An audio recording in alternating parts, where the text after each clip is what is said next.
சுதந்திர கூட்டமைப்பின் தோல்வி என்பது வெளிப்படையாக தெரிந்த ஒன்றே என மக்கள் விடுதலை முன்னணியின் பிரதான செயலாளர் டெல்வின் சில்வா தெரிவித்துள்ளார். கொழும்பில் இன்று இடம்பெற்ற ஊடக சந்திப்பில் கலந்து கொண்டு கருத்து வெளியிட்ட போதே அவர் இதனை தெரிவித்தார்.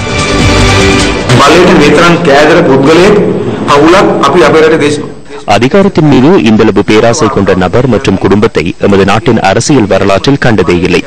உலகத்திலேயே அதிகாரத்தின் மீது பேராசை கொண்ட நபர் மற்றும் குடும்பம் ராஜபக்ச குடும்பம் என்பது தற்போது நிரூபணமாகியுள்ளது. சட்டத்தை தமக்கு ஏற்றவாறு பயன்படுத்தினர்.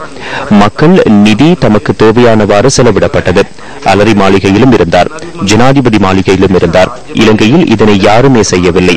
ஆகவே அரசு அதிகாரத்தை அனுபவித்து ருசி கண்டவர். ஆகவேதான் இந்த பேராசை. தனக்கும் தனது குடும்பத்திற்கும் அதேபோன்று தன்னை சூழ உள்ளவர்களுக்கும் எதிராக உள்ள குற்றச்சாட்டுகளில் இருந்து விடுபடவும் அதிகாரம் தேவைப்படுகிறது. ஆகவே மோசடியான கும்பல் வருகின்றது. சுதந்திர கூட்டமைப்பின் தோல்வி என்பது அவர்களின் நெற்றியில் எழுதி ஒட்டிக் கொண்டே வருகின்றனர். மஹிந்த ராஜபக்ச அல்லது அந்த குடும்பத்தில் யாரும் இல்லாத சுதந்திர கூட்டமைப்பிற்கு தலைவர் ஒருவரை கூட தெரிவு செய்ய முடியாத நிலை ஏற்பட்டுள்ளது என்பதை இந்த தேர்தலுக்கான அவர்களின் தீர்மானத்திலிருந்து உறுதிப்படுத்தப்பட்டுள்ளது. සම්දාන පිළිදාගෙන එක මේ ඡන්දයෙන් මේ ගත තීන්දුවෙන් ඒගොල්ලෝ ඔප්පු කරලා තියෙනවා.